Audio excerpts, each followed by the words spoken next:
Hey folks, welcome back to the Lorcana Lexicon. I know it's been a while since the last upload, but I've been in France playing in the Magic the Gathering Regional Championships. I did plan to get a small backlog recorded and uploaded before I left, but life got in the way. But we aren't here to talk about Magic, we're here to talk about Lorcana, and oh boy, do we have some Lorcana to talk about. We have an entire heap of new cards to look through and chat first impressions on. But before we look at the cards, I just want to thank everyone who's been supporting the channel, everyone who's been watching the videos and commenting. I really appreciate it.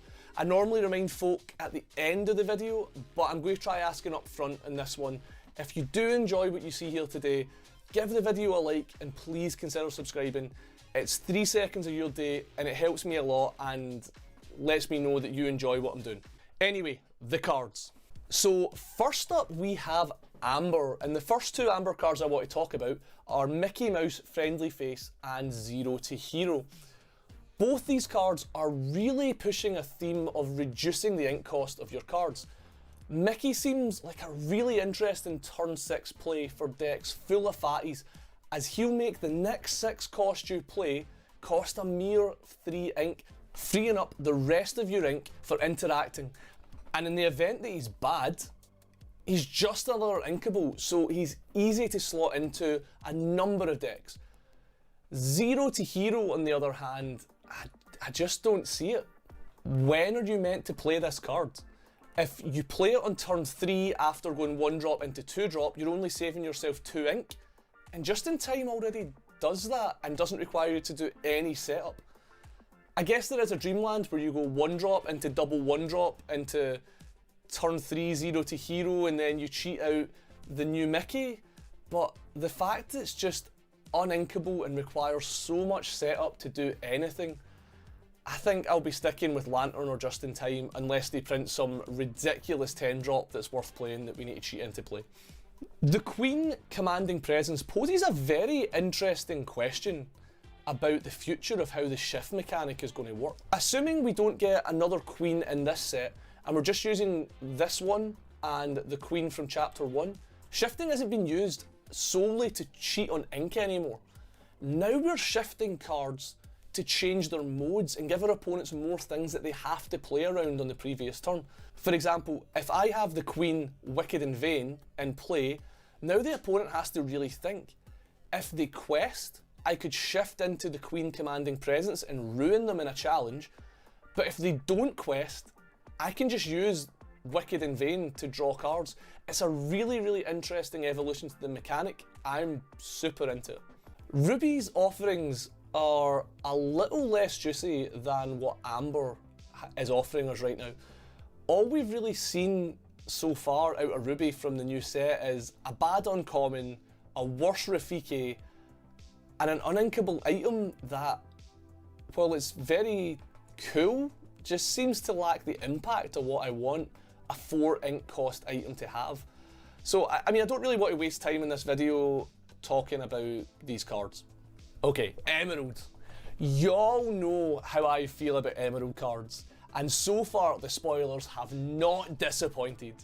Belle's been spoiled for a while, but I still want to talk about how absurd a Punisher ability this is.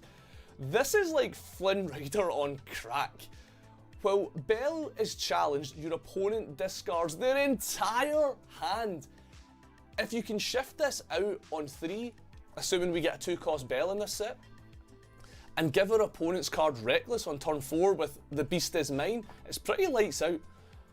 But without living in Magical Christmas Land, this card is still a house. It's very Cusco-esque, but the fact it doesn't have Ward doesn't mean it will necessarily be stealing Cusco's spot. Man, can you imagine if this card had Ward? Oh my god. But if we get a 2 cost Belle, I don't see why the Hidden Archer and Cusco can't live side by side, presuming you can find enough Inkables to slot into that deck, because 2 5 cost uninkables is a big cost to pay.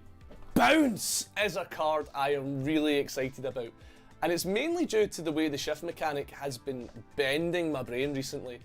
Like I mentioned with the Queen, you don't have to shift just to reduce the ink cost of a card.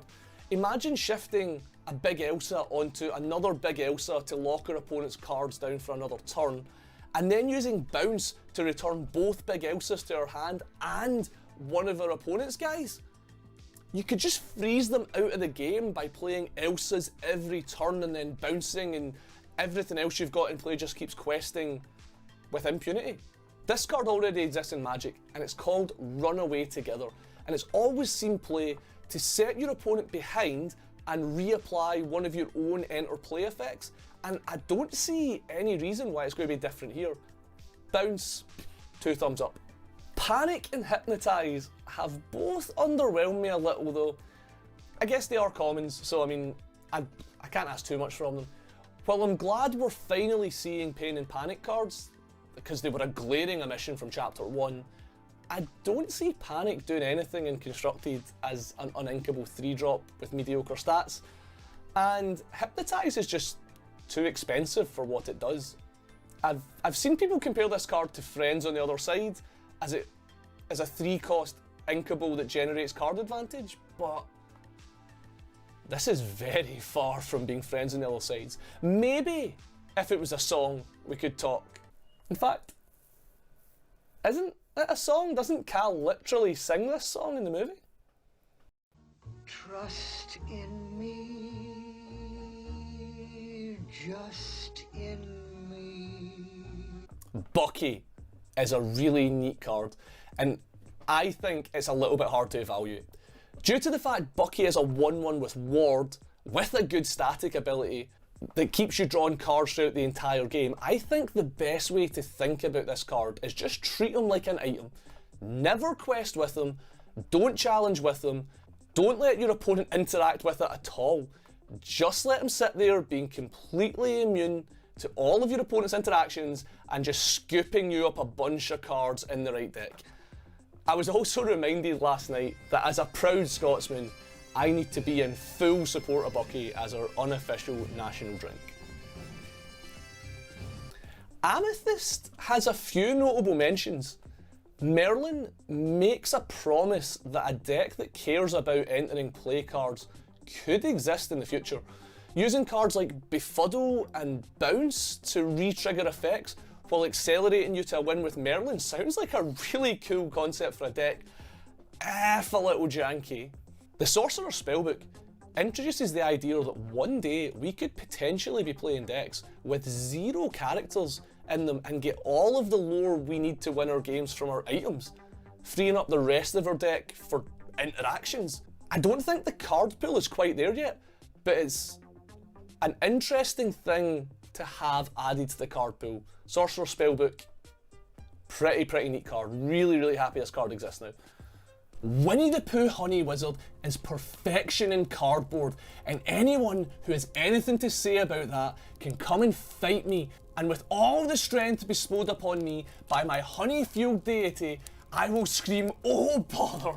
as I pluck out your eyes. I'm Stuck seems pretty terrible, and Elsa Gloves Off is a very mid-level card that's probably worse than Jafar Wicked Sorcerer. Steel introduces us to a new mechanic arriving with Rise of the Floodborn, Resist. Resist reduces the damage taken by a character from all sources by a set number, making this a nightmare to remove via challenges. For example, challenging Tiana with a 2-power character accomplishes nothing, and this also makes these characters a monster on offense. The Prince seems like one of the best bodyguards we have seen to date, questing for 2 and essentially having 4 willpower. And Tiana's Resist 2 makes it very difficult for your opponent to take her out with only 1 attacker, meaning they'll have to take an entire turn off with all of their best characters to remove her and unlock their actions again. Cinderella looks like an absolute monster on offense and defense, with a reasonable shift cost, questing for 3, and that insane line that we already saw on Tiana with Resist 2 and her game warping ability to attack readied characters if a song has been sung this turn makes her a slam dunk for only being a super rare. And she's inkable to boot. I think we'll be seeing a lot of this card next set, and many of us will not be happy about it when it resolves on the other side of the table. We've also seen a couple of 2-cost characters added to Steel. Cinderella Knight in Training isn't the best card ever, but her main purpose is really just to get shifted into Cinderella the Stout-Hearted, but her ability to filter cards makes her perfectly serviceable. Robin Hood Capable Fighter, on the other hand, is a card I am very excited about. This card does everything, except being inkable. But still, this might be the best 2-drop in the game. Its 1/3 stat line ensures it isn't going to get eaten early, and if anyone does have the audacity to attack him, he can pick off the character that challenged him on the following turn without getting involved in the challenge himself. He makes your opponent's 1 willpower characters look silly, sorry Lilo, and combos ridiculously well with all the chip damage that Steel already has, whether that's Big Tinkerbell, Grab Your Swords, Hands 13 in line, Rise, Sir Robin, Cards Gas. The Sapphire cards are all worth discussing together, as they all seem to want to be played together and seem to be hinting at a Ruby Sapphire Reckless deck that they want to encourage. Cogsworth Talking Clock's ability to allow your Reckless characters to essentially quest is the obvious giveaway that this archetype is going to exist, but Gaston Intellectual Powerhouse requires you to play the other Gastons to shift them onto. A character we've only ever seen in Ruby before. I mean, we might see more Gastons in Sapphire in this set, but I doubt it. But that further pushes this idea of Ruby and Sapphire being played together, which isn't really a colour combination we've seen before. And can we just pause for a moment to talk about how absurd this card is, as a quest for 3 that not only negates the inherent card disadvantage that comes with shifting, but allows you to dig for what card you want as well. It's not just a random card. This is looking at the top 3 and picking the best one when you shift, and then you can quest for 3 or attack with this 4/4. This card is very strong. And then Cogsworth's Grandfather Clock also pushes this idea of a Reckless Ruby Sapphire deck, but in a more subtle way. By giving all your characters resist, he's removing the inherent weakness that we've seen from a lot of Reckless cards so far. That being that they tend to have a pretty low willpower compared to their strength. Getting an extra attack out of a Gaston or a Maui, that can be game changing. And that's all thanks to Cogsworth. And that's it. Now we're all up to date. I'm back and I'm going to be trying to keep on top of the spoilers going forward. Or if you prefer this kind of longer, ramblier video rather than short and sweet updates, let me know in the comments what you guys would prefer. I'm really liking the direction that they're taking with the card design. Obviously, as the card pool increases, we're going to be more and more likely to see archetype-based decks rather than the good stuff decks that we saw in Chapter 1. But I'm so happy that this is happening as early as Set 2. Bravo, Ravensburger. I won't keep you any longer as I've got a power of other stuff to catch up on, never mind editing the other videos that I'm going to be releasing on the channel this week. But hopefully I'll see you all for the next one. Keep thinking happy thoughts, folks.